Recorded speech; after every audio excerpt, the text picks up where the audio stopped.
Bueno, muy bien, muy buenas tardes a todos. Muchísimas gracias por la sintonía. Vamos a continuar el módulo de hematología. En la tarde de hoy va a hacer su presentación la doctora Marcela Puintumay. La doctora Marcela es residente de primer año de cuidado intensivo pediátrico de la Universidad Nacional de Colombia y esta es su primera presentación en este curso.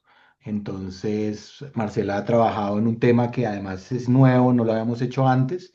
Esperamos que vaya a ser del agrado de todos. Creemos que era un tema que nos hacía falta como específico y con el grupo de profesores se escogió que se hiciera para este año. Entonces, Marcela va a ser el debut de este nuevo tema. Entonces, adelante, Marce, todo tuyo el auditorio. Muchas gracias, profe. ¿Me escuchan bien? ¿Y me ven bien? Sí, te escuchamos, no te vemos, pero te escuchamos. Pero se ve la Eh, presentación bien. La pantalla. Bueno, perfecto. Bueno, muchas gracias. Sí, perdón la primiparada con la pantalla, pero bueno, ya les puedo compartir. Entonces, como dijo el profe, vamos a hablar de monitorización de la coagulación, que es un tema nuevo en el curso. Eh, Esta es la temática que les propongo. Vamos a hablar un poco primero de generalidades, luego vamos a hablar de monitorización convencional para después pasar a hablar del grueso de la presentación, que vamos a hablar de monitorización, es decir, de pruebas de viscoelastografía y finalmente algunas aplicaciones clínicas de los algoritmos, pero pues no muchas porque el tiempo no creo que nos dé para más, pero vamos a ver cómo se desarrolla. Entonces, pues recordemos que esta presentación está estrechamente ligada con la presentación de mi compañero la semana pasada, porque lo que vamos a hablar es de cómo monitorizar todo lo que vimos la semana pasada. Entonces, solamente para que recordemos lo que ya Ludwig nos explicó muy bien acerca de el concepto de hemostasia, hemostasia primaria. Hemostasia primaria que tiene que ver con todo lo que tiene que ver pues con lo que sucede en el vaso y la agregación plaquetaria, hemostasia secundaria que tiene que ver con todo lo de las vías de la coagulación y finalmente el proceso de fibrinolisis. Esto es lo que nosotros vamos a buscar monitorizar en la unidad de cuidado intensivo. Entonces, con las diferentes pruebas que tenemos. Muy importante también que recordemos estos dos modelos de coagulación. Muy importante que ya vimos con Ludwig que pues el modelo celular de la coagulación o la teoría moderna de la coagulación pues es justamente la que más se asemeja a lo que sucede realmente a nivel celular y a nivel endotelial. Pero para esta exposición, digamos que sí necesitamos nuevamente retomar el tema de la cascada de la coagulación, porque ya sabemos que justamente la falla de la cascada de la coagulación es que la cascada la cascada de la coagulación se basa en las pruebas de la coagulación, que son justamente cuando se centrifuga la sangre y se desechan pues todos los componentes celulares, se desechan las células y solo quedan los factores de coagulación y cómo se van a activar. Es así, esa es la base de las pruebas de monitoría convencional. Entonces, por eso en esta presentación, pues íbamos a aplicar un poco algo más de la cascada clásica de la coagulación, porque es así como se da en el laboratorio. Por eso fue la primera que se describió. Entonces, ya para entrarnos a hablar de la monitoría de coagulación, como les digo, lo podemos dividir básicamente en dos tipos de monitoría, la monitoría con herramientas convencionales y la monitoría global. Digamos que en el tiempo, de hecho, están relacionadas, ya lo vamos a ver un poquito más cuando hablemos de la historia de las pruebas viscoelásticas. Entonces no se trata de que unas sean más actuales que otras, sino que son diferentes y se usa, y sí, unas digamos que son convencionales porque se llevan haciendo mucho más tiempo. Entonces las pruebas convencionales donde está el TP, el TPT activado, el fibrinógeno, el dímero D, el conteo de plaquetas, pues permiten justamente localizar, diagnosticar por partes la alteración de la coagulación.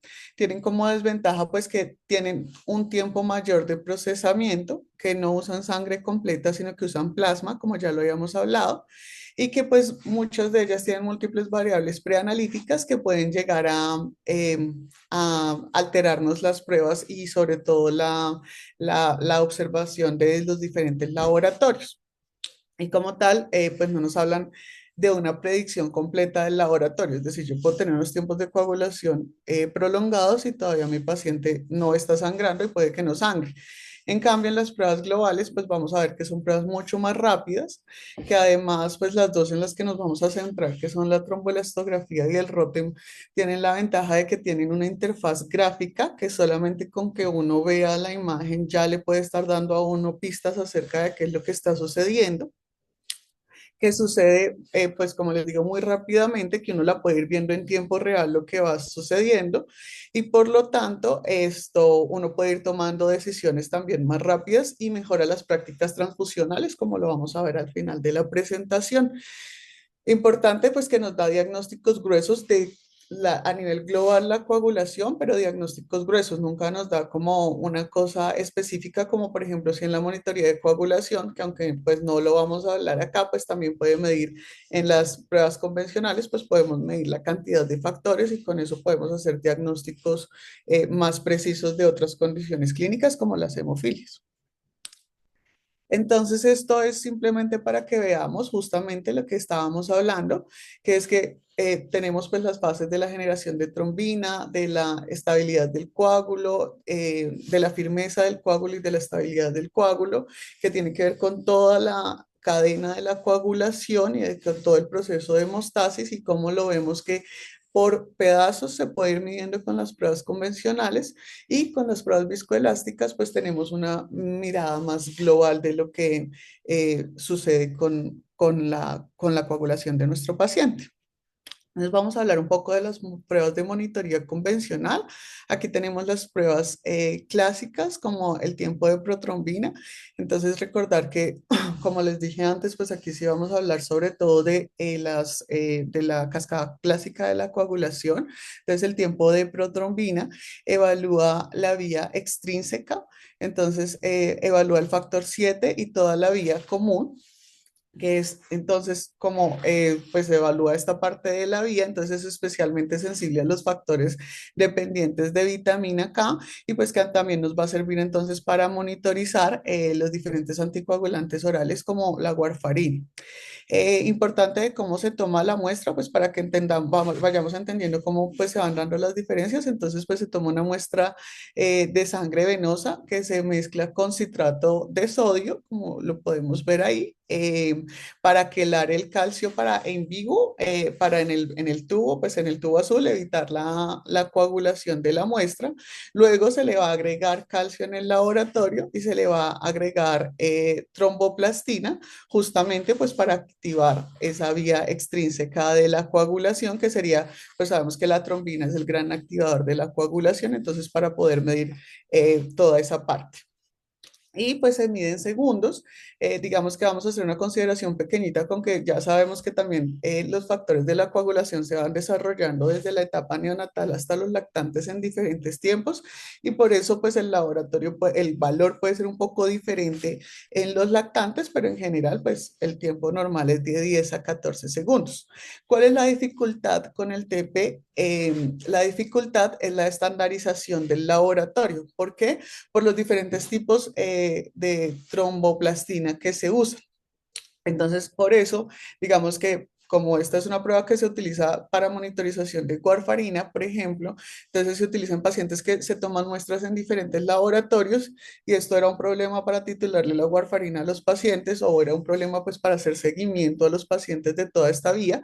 Entonces, por eso se propuso hacer el índice de normalización del, del TP que se hace midiendo el TP del paciente sobre un TP que está normalizado, que se ha comparado a la tromboplastina propia con una tromboplastina pues, que se deja como estandarizada, que ese es el índice EASY para justamente poder estandarizar la prueba.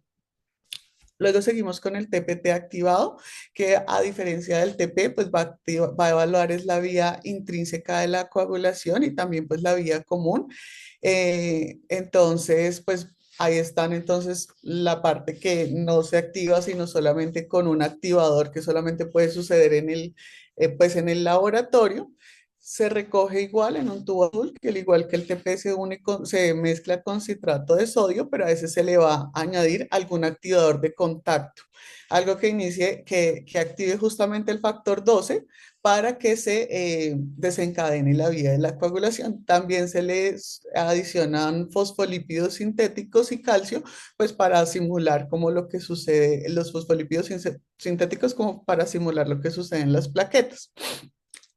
También lo mismo, se va a medir el tiempo de formación del coágulo, pero como les digo, pues esta nos viene la vía extrínseca y la vía común. Entonces, en esta lo que vamos a poder medir nosotros es aparte de pues, esos factores, vamos a poder mirar la anticoagulación con heparina y pues los inhibidores de trombina. El tiempo normal es 25 a 35 y para esta sí no hay, digamos que como un factor de estandarización de como el INR para el TP.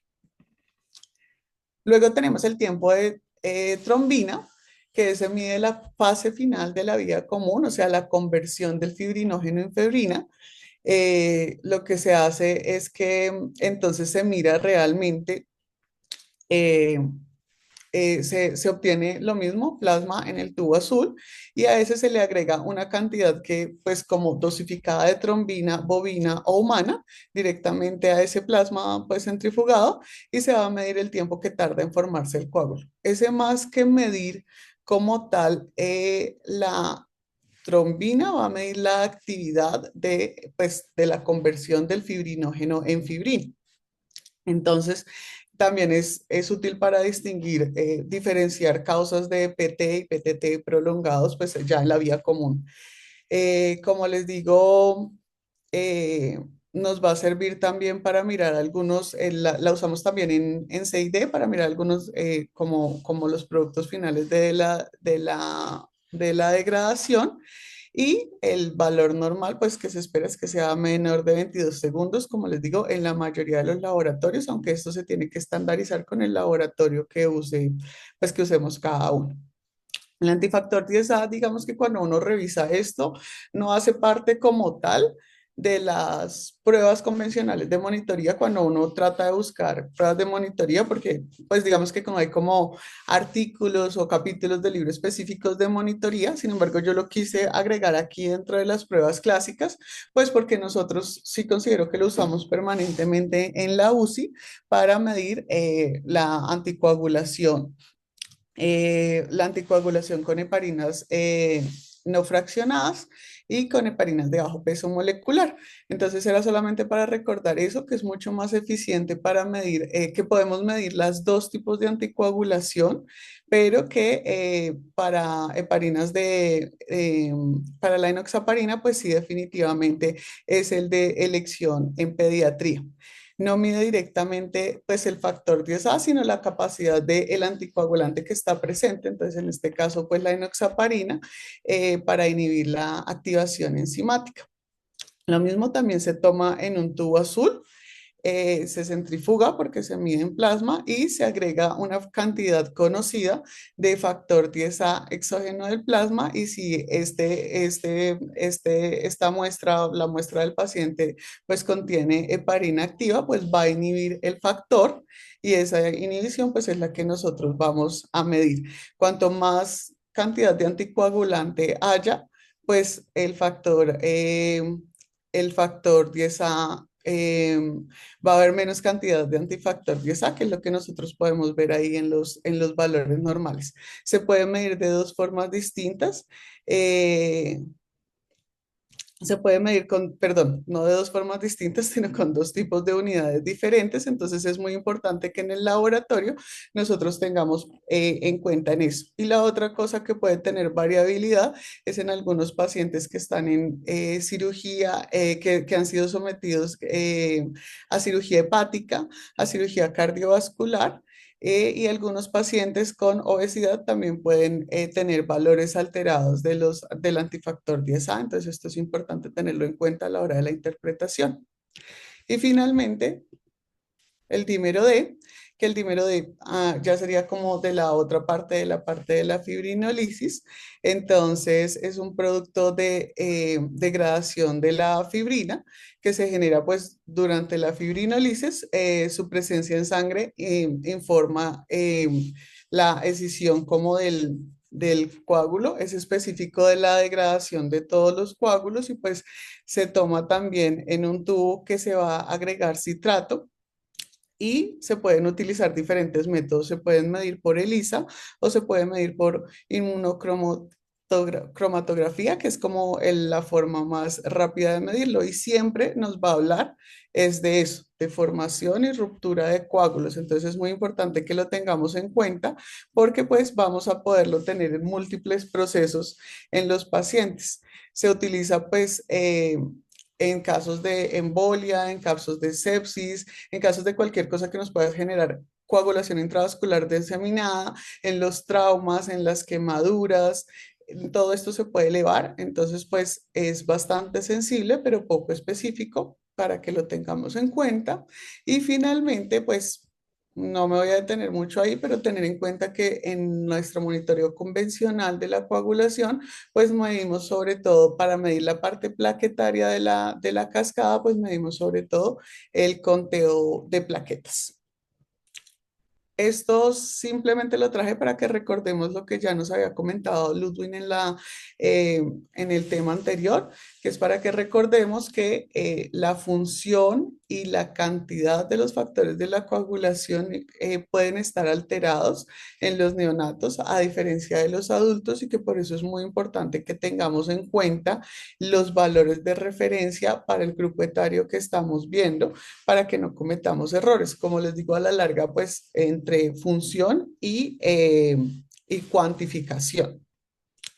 Este simplemente fue un estudio que les quise traer justamente para mostrarles eso, entonces las diferencias y en que lo que me pareció bonito de esta tabla es la tabla que tienen esto a su derecha, que es en la que podemos ver justamente en cuáles pacientes y hasta qué edad pusieron como debemos nosotros tomar tablas de referencia específicas para la edad y en cuáles pues definitivamente podemos tomar las tablas estandarizadas que se utilizan en los adultos para tener los valores normales de las pruebas convencionales de la coagulación. Entonces, ahora sí vamos a entrar a hablar de monitoría global de la coagulación. Como les digo, vamos a hablar de pruebas de viscoelasticidad.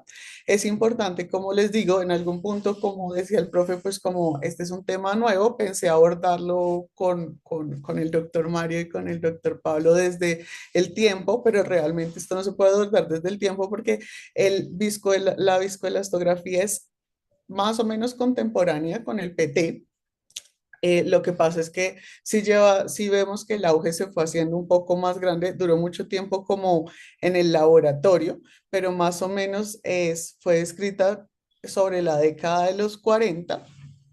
eh, Fue descrita la técnica inicialmente, solamente que al comienzo se utilizaba solamente como en el laboratorio y fue después de la década de los 80 en la que se empezó a usar en trasplante hepático y después de eso ya se generalizó la prueba y ahorita en la última década vemos que ha habido como una explosión del uso de la prueba en diferentes ámbitos como la cirugía vascular, el trauma, el código rojo obstétrico y los pacientes oncológicos.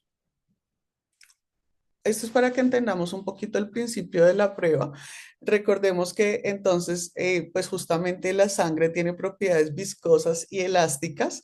Entonces, en esto es en lo que se va a basar la toma de la prueba. Entonces, recordemos que decimos que viscoso se hace referencia a esa propiedad de la sangre cuando está en estado líquido. Es que pues se deforma y no vuelve a a su forma original sencillamente porque es un fluido viscoso. Y elástico es cuando se deforma, pero sí va a tender a regresar a su forma original. Esto cuando ya se está formando el coágulo. Entonces, ¿qué es lo que miden estos test? Miden en tiempo real. Yo no sé si ustedes pueden ver mi puntero, pero bueno, miden en tiempo real eh, cómo cambia la sangre desde una forma líquida hasta una fórmula en coágulo. Eso lo vamos a ver en una curva de amplitud y tiempo, que ya las vamos a analizar con calma. Pero básicamente lo que tenemos que tener en cuenta en esas ecuaciones que nosotros vemos ahí, que no traduje el shear stress y el shear strain porque es como cizallamiento o corte, se traduce que es como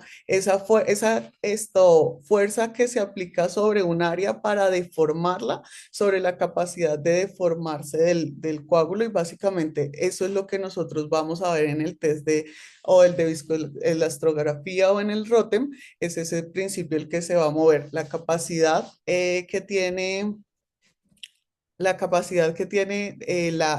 fuerza que se aplica sobre la capacidad de deformarse o cuánto se va a deformar. Por ejemplo, en ese caso que nos muestran ahí en el ejemplo sobre un bloque, esa muestra.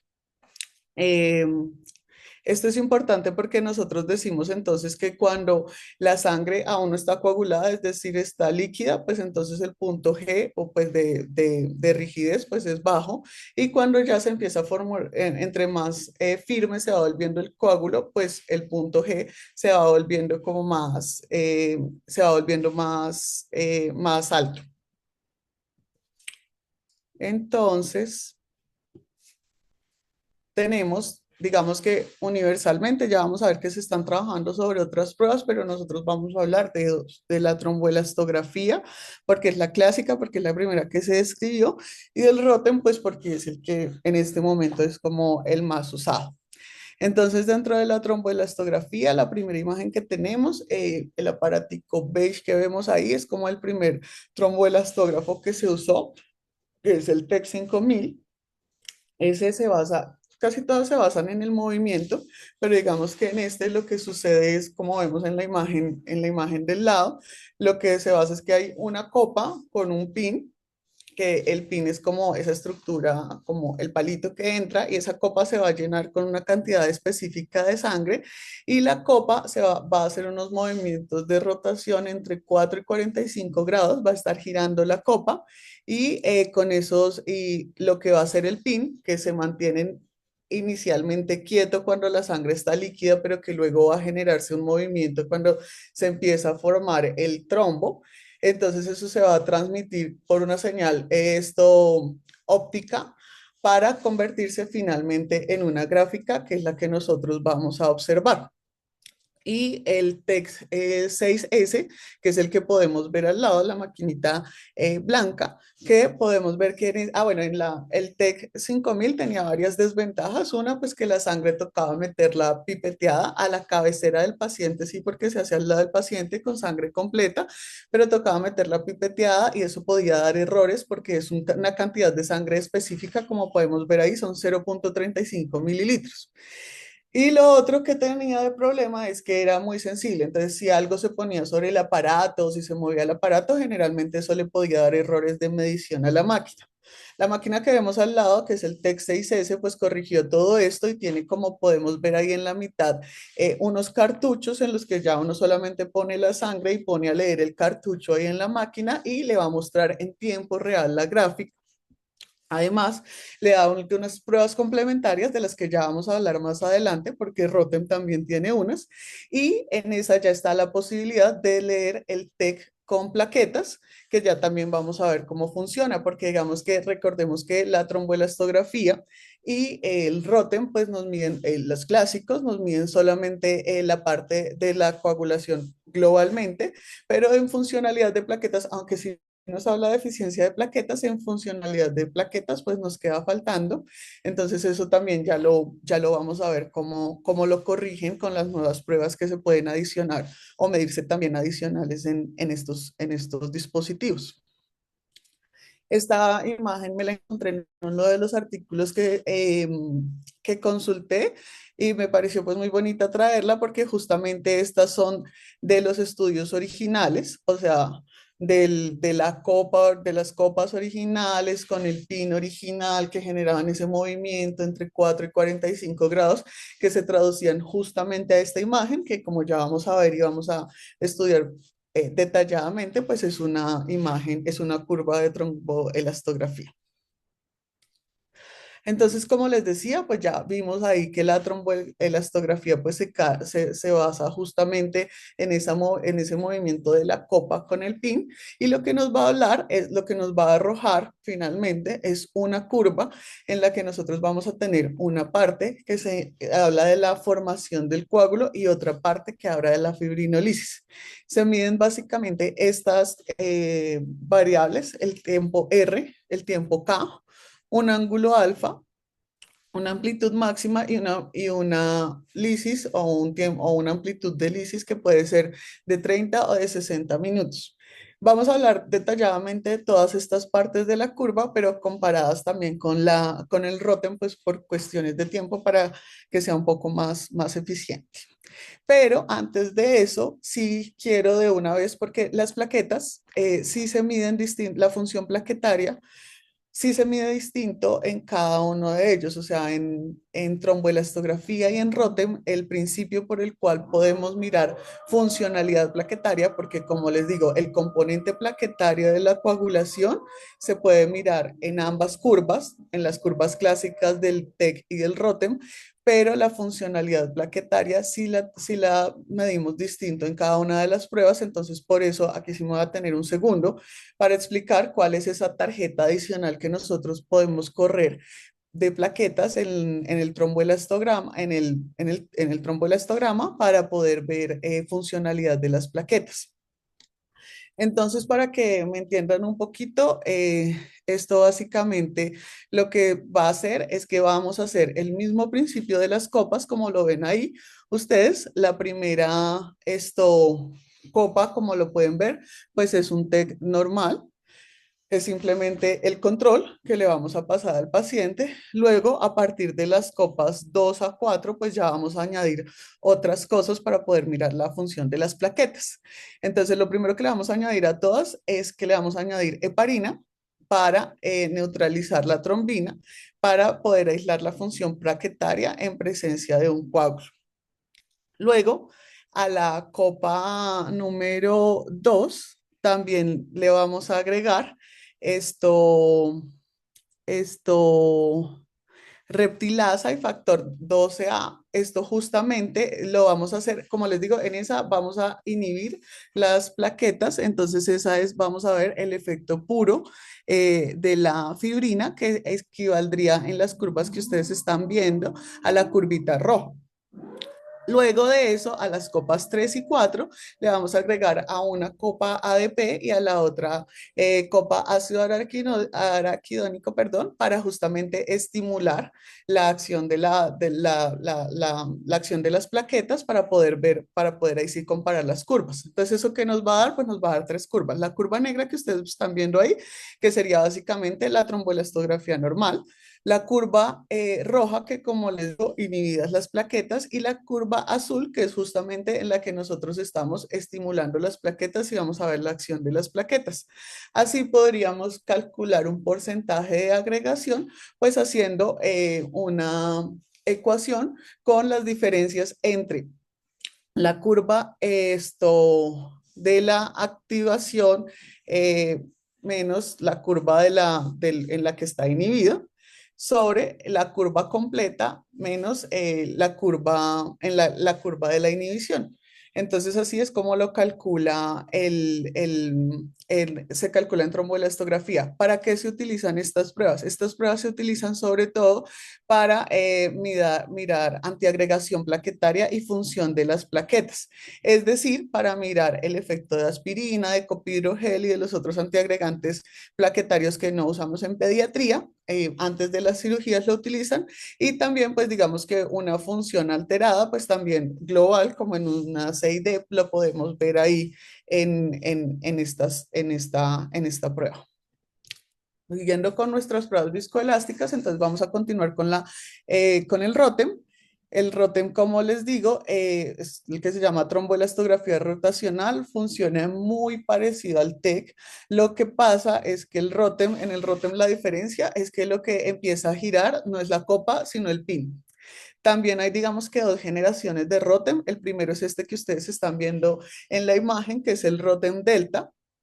En el Rotem Delta tenía la característica de que igual que en el TEC 5000 había que pipetear la sangre, pero ese desde ya tenía como un canal para mirar las plaquetas. Ya vamos a mirar cómo se miran acá.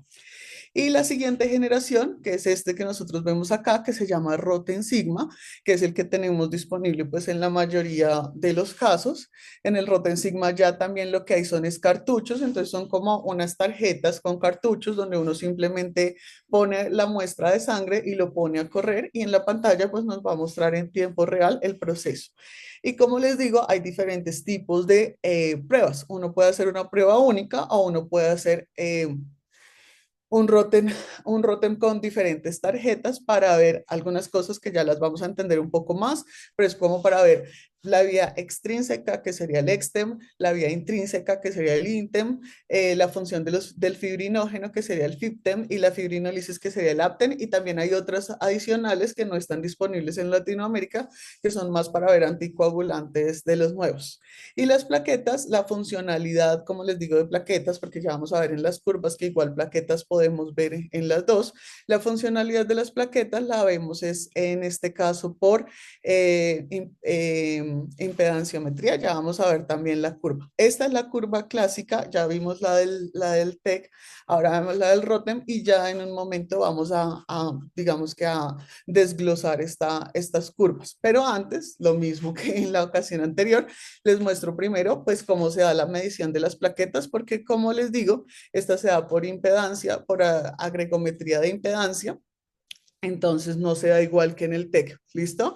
En esta la diferencia es que como vemos ahí nos muestra 6 filas porque en esta podemos agregar más cosas. Entonces se puede agregar el ácido araquidónico que es el ARATEM, eh, el ADP, se puede agregar otra que se llama Traptem, que es una molécula que se utiliza también para mirar la función plaquetaria en el laboratorio, el TRAPSE, que se llama, pues que su nombre es péptido activador del receptor de la trombina, y se utilizan básicamente cada una para mirar. Entonces, ahí, por ejemplo, en esa podemos ver que en la línea A, pues todas están, las curvas de la línea A es como se deberían ver todas las curvas normalitas.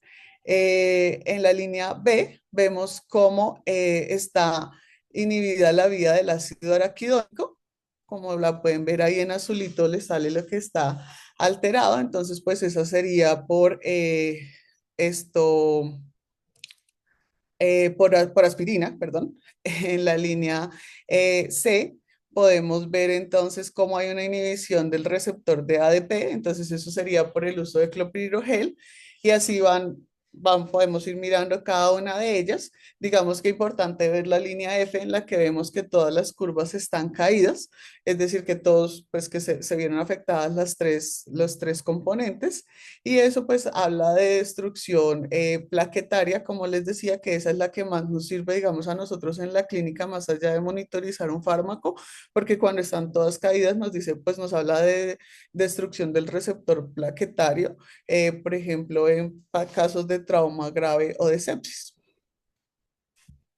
Eh, entonces ahora sí, nos vamos a adentrar a hablar juiciosamente de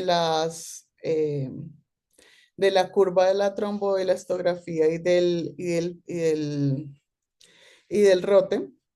Vamos a entonces a mirar cada una de las variables, como las vemos ahí, pues la que está con las letras rojas es el TEC, es la curva del TEC, y la que está con las letras azules es el ROTEM, por eso prefiero hablar de las dos al tiempo. Entonces, vemos que lo primero que pasa es cuando se inicia, es ese tiempo R que vemos señalado ahí, que se mide desde el inicio hasta donde la fuerza del coágulo alcanza 2 milímetros. Y pues eso nos habla del inicio de la cascada de la coagulación hasta donde se empieza a generar fibrina y propagación del coágulo. Luego vamos a ver el tiempo K, que es este espacio que nosotros vemos acá, que es como tal el tiempo K perdón, en TEC, o el inicio, el tiempo de formación del coágulo, que es el CFT en ROTEM, que es, pues como lo dice el nombre del ROTEM, el tiempo que se demora en empezar a formarse el coágulo. ese nos va a medir pues justamente pues ese inicio de formación del coágulo donde está ampliamente esto involucrada la fibrina.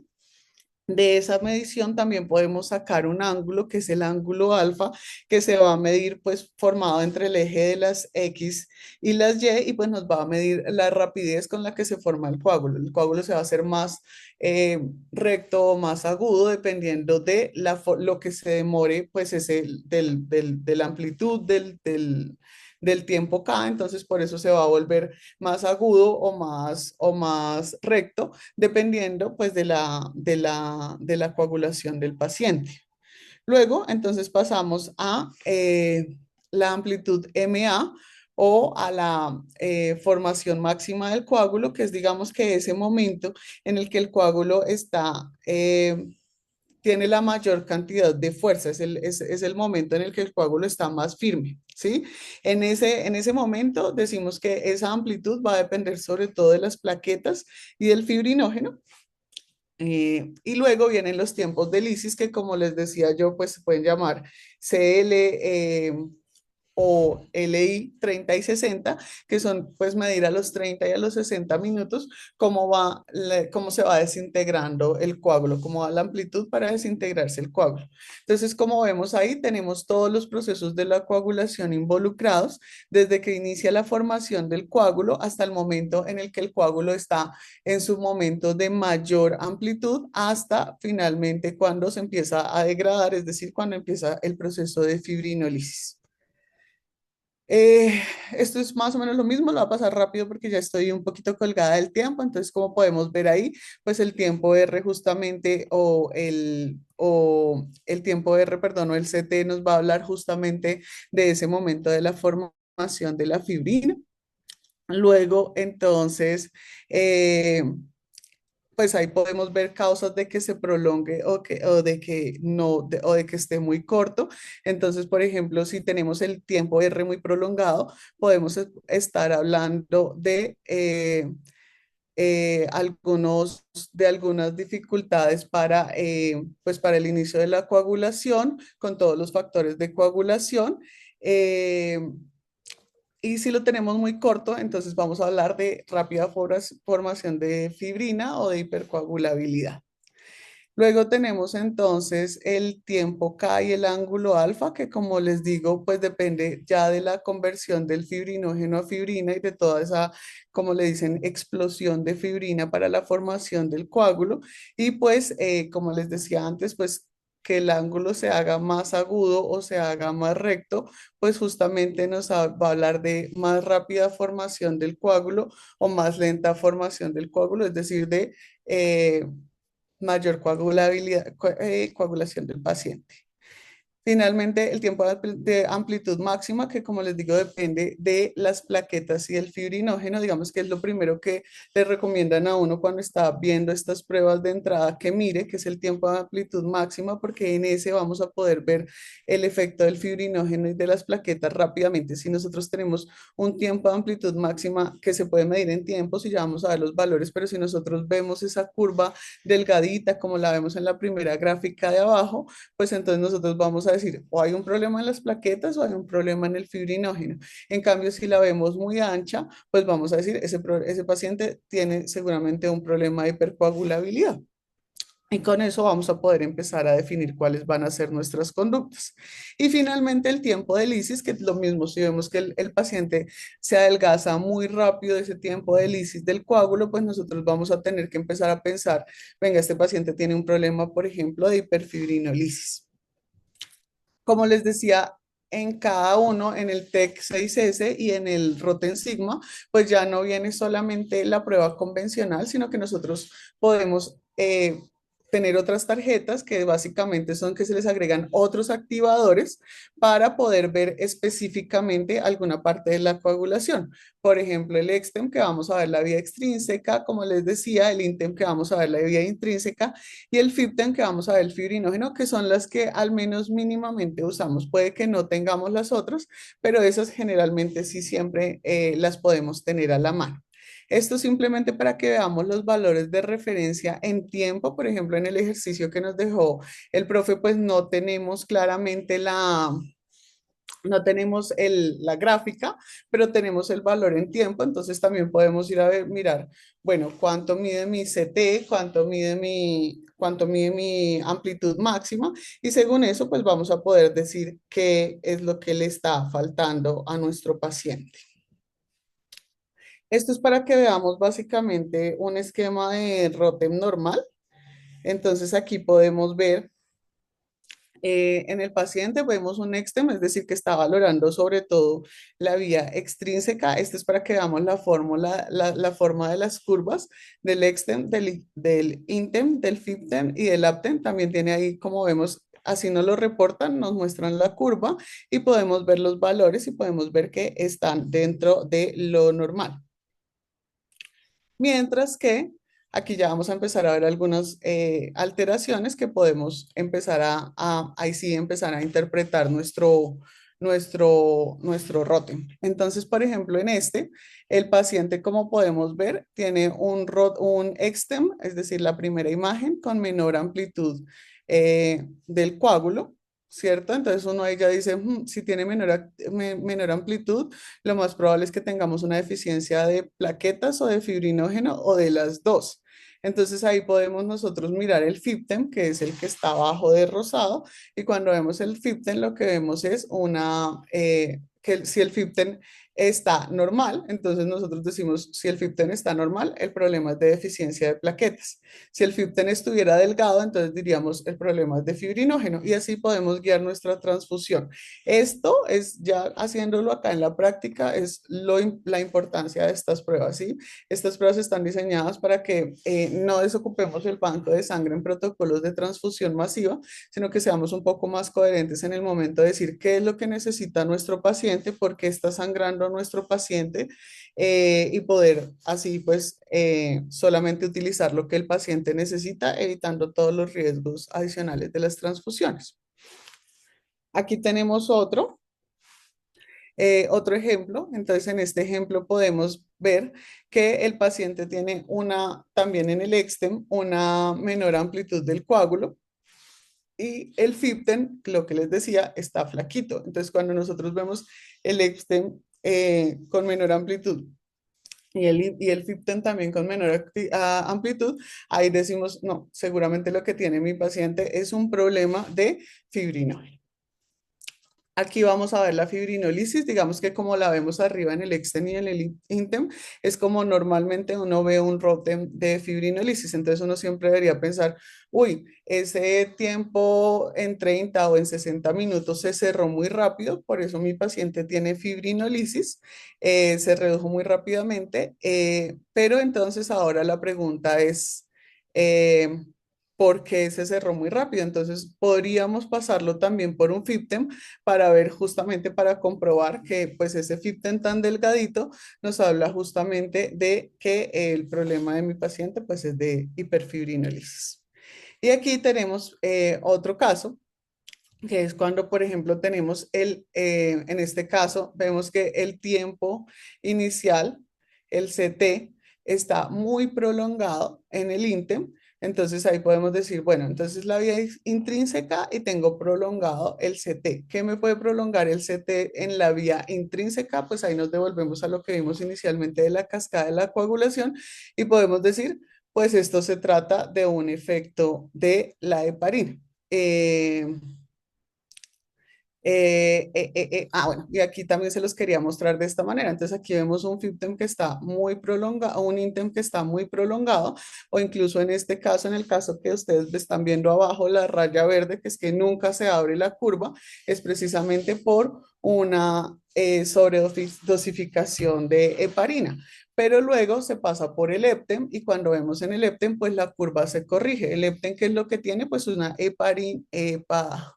un inhibidor de la heparina y entonces como tiene ese inhibidor de la heparina, pues ya no va a hacer efecto la heparina sobre la curva y por eso vamos a ver que la curva se normaliza. Entonces en ese caso, ¿qué necesitamos? Pues protamina.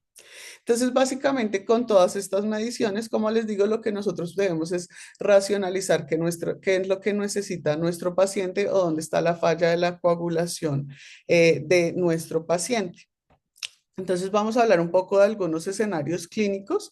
Lo primero que les quería mostrar era neonatos, porque de neonatos pues ahora hay muchos artículos justamente para que veamos los cambios que hay en los neonatos con respecto a la curva en los adolescentes o en los niños grandes. Entonces les traje como estos dos artículos en lo que básicamente lo que vemos es las diferencias que tenemos en las curvas de estos chiquitines y definitivamente en ellos sí es necesario ajustar ajustar los tiempos a la edad de los niños porque sí pueden estar falsamente prolongados cuando no.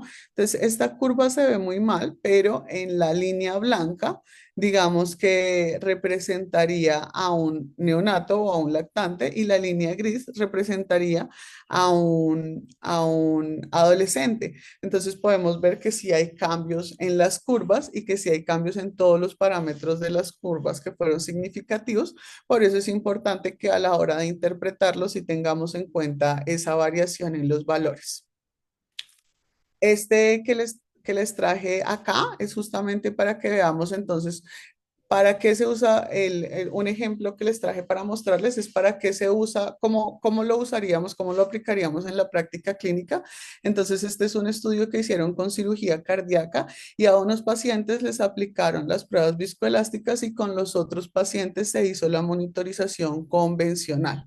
Entonces, como podemos ver, la mortalidad aumentó o bueno, la sobrevida más bien mejoró en el grupo en los que se hicieron las pruebas a pie de cama, que son las pruebas viscoelásticas, en comparación con el grupo que se hicieron las pruebas convencionales.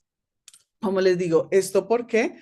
Pues primero porque son pacientes que tienen pues un altísimo riesgo de sangrar porque usamos incluso anticoagulación intraoperatoria, porque los pacientes pueden tener efectos de disfunción de las plaquetas y son pacientes entonces en los que al optimizar las transfusiones tuvieron menos efectos adversos. Este me quedó muy pequeñito, pero digamos que ahí están como los valores significativos en la tablita de los indicadores de los pacientes, pero ellos tuvieron menos efectos adversos relacionados con transfusiones, menor cantidad de transfusiones, menores tasas de infección y esto, menor tiempo en la unidad de cuidado intensivo. Esto, como les digo, se ha usado en se puede usar en muchos escenarios. Los primeros escenarios en los que se describió fue en patología, en cirugía, en trasplante hepático, en trauma y en cirugía obstétrica, pero ya para este momento pues lo tenemos disponible para todos nuestros pacientes. Existen, y yo creo que esta charla de continuarse dando cada 2 años, pues va a cambiar muchísimo cada 2 años porque existen muchas tecnologías en desarrollo. Quantra es una de las que más se habla ya en los artículos porque más está disponible. Esta básicamente lo que usa es, perdón, hace las mismas mediciones que ya habíamos dicho que podíamos hacer en viscoelastografía, pero estas las hace a través de ultrasonido. Como ven, nos da parámetros similares a los del Rotem, pero esta no nos da las mismas curvas, nos da es valores en tiempo.